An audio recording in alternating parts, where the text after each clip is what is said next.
Olá, meus amigos, nossas saudações cordiais. Estamos aqui para o canal Lições de Amor e hoje o vídeo é especial porque nós recebemos um questionamento de uma amiga muito querida perguntando sobre crenças limitantes.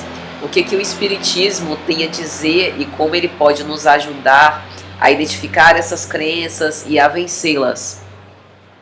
Então esse vídeo nosso é um vídeo mais curto, tentando responder essa pergunta, que pode ser a pergunta de outras pessoas, dentro de alguns conhecimentos espíritas. As crenças limitantes, elas são consideradas aqueles baseados em fatos ou evidências ou ideias que nós temos e que nós agasalhamos, vitalizamos essas ideias de que não somos capazes de realizar determinada ação. Isso pode ter tido como base uma experiência mal sucedida. Essa experiência pode ser da vida presente ou uma reminiscência que fica lá guardada do nosso inconsciente sobre uma experiência malograda do passado.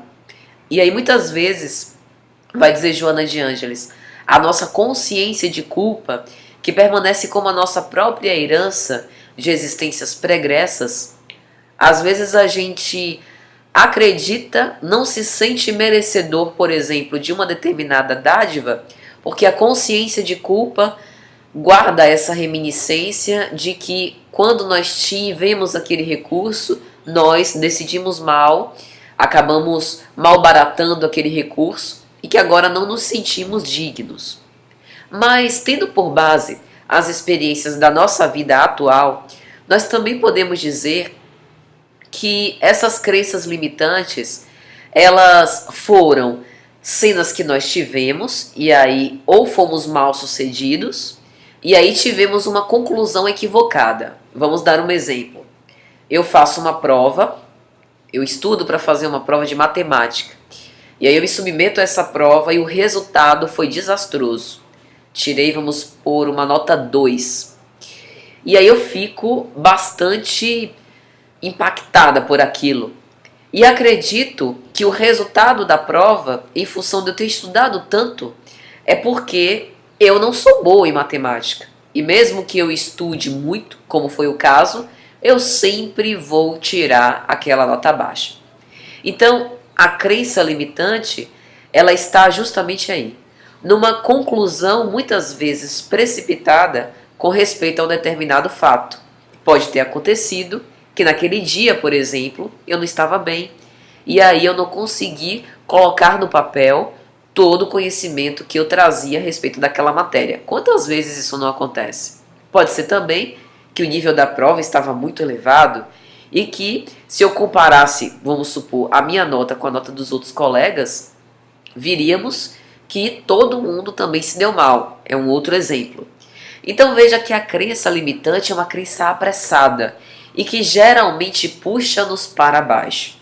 Então aqui tem um aspecto emocional, e que aí isso é cargo dos psicólogos, mas a gente percebe que tem um aspecto emocional de ter um problema de autoestima, de autorreconhecimento. E o Espiritismo pode ajudar, porque como a função precípua do Espiritismo é fazer com que as pessoas olhem para dentro, o autoconhecimento, é me conhecendo que, portanto, eu posso valorizar as conquistas que eu já tenho e lutando contra essas crenças limitadoras. Como é que eu luto contra elas? Eu vou passar a me analisar. Analisar a resposta que eu tenho em relação às frustrações. Para quê? Para que eu evite gerar uma crença limitadora em relação à frustração que eu tive. Por exemplo, me relaciono com um rapaz, vamos supor, amorosamente, e aí a gente não engate no namoro, ou o namoro não deu certo. Eu passo por uma frustração, porque eu tinha um desejo de me relacionar amorosamente, de uma forma estável, com aquele rapaz, mas por qualquer razão não deu certo. Aí, a partir daquele momento, o que é que eu vou pensar? Opção 1, eu não me relaciono mais com ninguém. Porque não deu certo com fulano, não dará certo com ninguém. Porque eu não sirvo para me relacionar amorosamente com as pessoas. Eu não posso pensar assim. Eu tenho que pensar O que aquela experiência me faz auferir de ganho, de sabedoria? O que eu aprendi com essa experiência? Olha, eu aprendi que eu não tenho que ter pressa para engatar logo um namoro quando eu começo um relacionamento, porque eu preciso conhecer mais o outro. Eu aprendi que os relacionamentos eles dão mais certo se primeiro a gente passar por uma experiência de amizade, porque aí eu vou checando as afinidades, os planos em comum, o que é que a pessoa quer da vida, se combina com o que eu quero também, porque aí construir um futuro juntos tem maior probabilidade de dar mais certo. Eu aprendi que eu preciso também entender que a relação com o outro não pode ser uma relação egoísta, que eu tenho que aprender a dar espaço para o outro, fazer o que ele quer, se expressar. Eu tenho que ter tolerância ao contraditório. Então tudo isso eu aprendo de uma frustração. Aprendo que eu preciso confiar nas pessoas, mas que não posso me entregar completamente à primeira vista. E assim, é assim que a gente vai evitando essas crenças limitadoras, avaliando o nosso comportamento em cada momento da nossa vida. Então veja que essas crenças limitadoras, elas podem nascer nessas experiências, em uma lógica equivocada.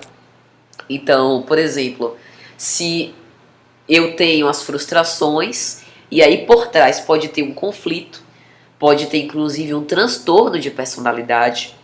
Por exemplo, no transtorno de personalidade borderline, eu não sou especialista, tá?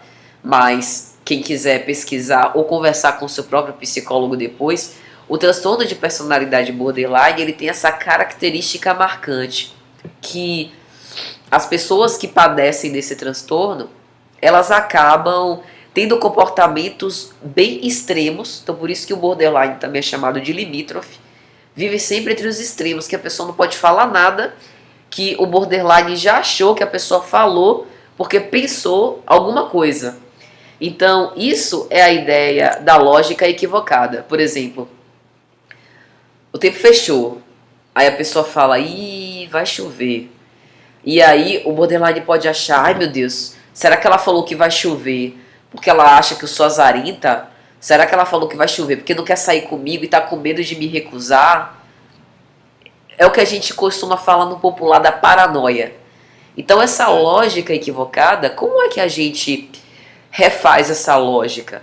A gente precisa entrar numa espécie de equilíbrio emocional, porque o nosso raciocínio, ele fica tanto mais límpido, mais claro, quanto mais equilibrado emocionalmente nós estamos. Tente raciocinar alguma coisa lógica na raiva, não tem como, porque emocionalmente você está numa tempestade, não tem como você agir com serenidade. Então, o raciocínio lógico, ele precisa da serenidade, e equilíbrio emocional. Então, o equilíbrio emocional, ele também é importante para a gente desfazer essas crenças limitadoras, porque a gente não vai estar na tempestade, a gente vai estar com o nosso raciocínio mais claro e límpido e, portanto, com as ideias mais conectadas, com a espiritualidade amiga para nos amparar. As crenças limitadoras, elas também podem surgir de uma desculpa ou medo. Ai não, a minha topologia física é de ser gordinha, então eu não vou nem começar um regime, nem vou começar uma atividade física, porque eu não consigo. Ah, eu adoro doce, eu não vou conseguir seguir nenhuma dieta, desisto. É aquela coisa da gente se manter também na nossa zona de conforto. É mais confortável continuar do jeito que está do que empreender uma mudança. Então, às vezes, a gente se sabota. E essa autossabotagem, a gente só consegue evitar quando a gente observa. Então, dialogar com as nossas crenças limitadoras. Mas por que eu estou dizendo que eu não posso? Não posso por quê? Eu posso sim.